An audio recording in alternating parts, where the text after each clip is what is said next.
Bien, es poco difícil leer las letras. Bueno, lo cierto es que vamos a ver una... El Tribunal Supremo de Justicia de Venezuela ha requerido para auditar los resultados electorales anunciados por el Consejo Nacional Electoral, la misión de determinación de los hechos sobre este país alerta sobre la falta de independencia e imparcialidad de ambas instituciones. Eso fue más temprano por parte de las Naciones Unidas. Bien, y nos acompaña el doctor Sergio Busto, abogado argentino. Luego de agradecerle que esté acá en la entrevista, ¿cuál es su marco de observación? Porque hemos visto que la separación de poderes no existe. Entonces, la gran pregunta, ¿esto hace ya una partida de nacimiento a una dictadura? ¿O cuál sería la calificación jurídica? ¿Y cuál es el desarrollo de situaciones iguales o parecidas? Y muchas gracias por estar aquí. No, por favor, un placer. Bueno, cuando todo se maneja desde un solo lugar, hablamos de un común. Y el común entramos a lo que es comunismo, básicamente lo que conocemos de parte de Cuba. Nuestro miedo desde una visión desde Argentina es que lo que se intentó inclusive en Argentina con el kirchnerismo es que Venezuela se empiece a convertir en lo que iba a ser Cuba. De hecho, ocupar potencias extranjeras, fuerzas de seguridad, fuerzas armadas extranjeras investidas dentro de un país para hacer acciones deliberadas por un poder ejecutivo. ¿Eso ha quedado comprobado? Eso ha quedado comprobado y de hecho lo hemos manifestado en la denuncia que hicimos ante la Comisión Interamericana de Derechos Humanos, pero sabemos que la Comisión Interamericana de Derechos Humanos, que pertenece a la OEA, a la Organización de los Estados Americanos, más tiene una cuestión consultiva, no de acción que pueda, digamos, interponer su fuerza. Por eso, más adelante en particular, yo he realizado la denuncia ante la Corte Penal Internacional que, atento a la Carta de las Naciones Unidas, capítulo 7, tiene intervención el Consejo de Seguridad, y el Consejo de Seguridad a la vez se interpela con Naciones Unidas, lo cual puede pedir la captura de Maduro en este caso. Como este es un tema... A ver, ¿cuál sería el fundamento legal para solicitar la captura de Nicolás Maduro? Nosotros entendemos, porque es de notorio y público conocimiento, las agresiones deliberadas de un ejecutivo hacia el pueblo por diferentes ideas políticas, ya sea por diferentes manifestaciones, cosa que está prohibido, y eso convierte a ese tipo de delitos en lesa humanidad. Para poder hacer la denuncia ante la Corte Penal Internacional tiene que ser un delito de lesa humanidad. Ahora, el próximo paso que va a ocurrir, y ya lo dijo el fiscal, amparado por la decisión que tomó el Tribunal, la Corte Suprema de Justicia, en este caso, va a venir una acción represiva, selectiva, de detener a este, detener a cual, al otro dirigente política, o sea, una razzia con nombre y apellido. ¿Qué hacer un pueblo indefenso que no tiene una fuerza armada que lo proteja, que no tiene una fuerza policial que lo proteja, que no está armado? Bueno, ante estas noticias de lo que sacaba la CNE y lo que sacaba el Tribunal Superior de Justicia de Venezuela, yo no sé cuánto tiempo le queda realmente a Maduro.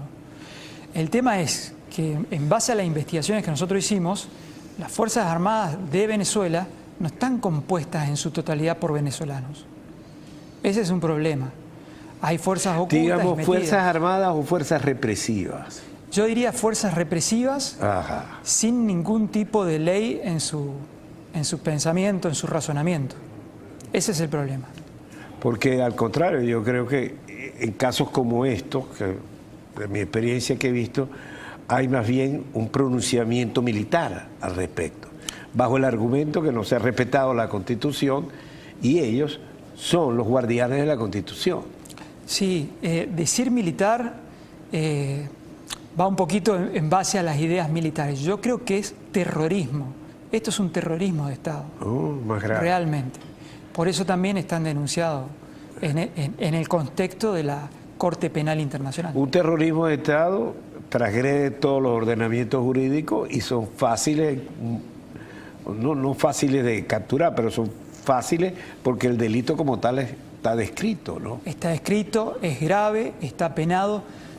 Está penado a lo largo de nuestra historia jurídica a nivel mundial. Esto se fue trabajando sobre los delitos de la Primera Guerra Mundial, de la Segunda, del ataque de Tokio, y todo eso hizo un complejo de normas del cual sale el Estatuto de Roma, que es el que se prende la Corte Penal Internacional, relacionado con Naciones Unidas. Por eso hoy Naciones Unidas tiene los ojos puestos, sí, en Venezuela. En otras palabras, ya no es un caso de la Organización de Estados Americanos como en el pasado, por la Guerra Fría que existía y era el golpe de derecha y la supresión de la izquierda, sino hoy en día va mucho más allá. Va mucho más allá y es donde, bueno, Naciones Unidas sí puede tomar intervención. ¿Qué va a pasar con esto? Acá, porque hay que hablar de cómo va a ser realmente la cosa. El procedimiento. El procedimiento. Exacto. Van a pedir la detención de Maduro, perfecto, Maduro se va a reír. Van a detener, se va a reír, van a mandar personas para que lo detengan, seguramente a estas personas inclusive las manden nuevamente a Países Bajos, que es donde está La Haya. Entonces ahí cuando venga esa alerta rojo... Es que de La Haya es que va a venir la decisión, ¿no? Claro, sí, correcto, es que ahí está instalada la Corte Penal Internacional. Exactamente, entonces el fiscal internacional emite una orden de captura. De captura, que el fiscal internacional es Khan, un inglés. Y viene trabajando en este caso y en verdad, conversado con él. Venía trabajando el caso, un poco lo tuvo abandonado, pero ya con estas cuestiones, que vuelvo a repetir, son de notorio y público conocimiento, sí empezó a darle mucho auge. Sobre todo cuando él fue, antes de las elecciones, y al hablar con Maduro, tuvo un altercado con Maduro. Y pienso también que como se desarrolló las elecciones, lo poco transparente, cómo se ha manejado el Consejo Nacional Electoral, las primeras encuestas que salen a boca de jarro después de la votación y luego el silencio absoluto, no por un día, no por 2 días, no por 3 días, no por 4 días, no por 5 días, por 6 días. Claro. Entonces... Bueno, nos dimos cuenta con México y Brasil que al principio no se pronunciaban y hoy le soltaron la mano a Maduro. Entonces...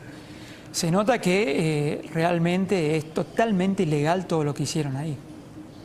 ¿Qué tiene usted ahí? Este es el formulario que se presentó ante la Organización de los Estados Americanos sobre la denuncia. ¿Dónde lo pueden lo enseño yo, permítame. Sí, cómo no. Ciérrate aquí en la toma. No, ciérrate tú aquí en la toma y déjala a él. Ok, ¿qué es esto? Ese es el formulario de recepción de la denuncia que se hizo ante la Organización de los Estados Americanos contra Maduro y su régimen, y después es el que se hizo ante la Corte Penal Internacional. Es el acuso de recibo de las denuncias perpetradas, digamos. ¿Esto es suficiente para activar una acción? Es suficiente para que se acumulen las causas que ya estaban. A ver... ¿Existe un expediente entonces? Existe un expediente. Pero lo importante es ir sumando más expedientes. De hecho, en estos días me enteré que también una colega de España presentó lo mismo. O sea que hay gente muy preocupada hoy por la situación de Venezuela, ¿no? O sea, no es solamente un tema de venezolanos, sino que hay sido varios que quieren activarse por el instrumento legal. Y bueno, Venezuela también ha sido un gran país. Hay que decirle a Venezuela que no está solo, que cuenta con mucha gente de muchos países que están dispuestos a apoyarlos, ¿no? Porque esto, de hecho, lo hicimos por mérito propio. Muchísimas gracias, señor, y en nombre del país se lo agradezco. Muy amable por habernos acompañado. Breve pausa y seguimos con ustedes.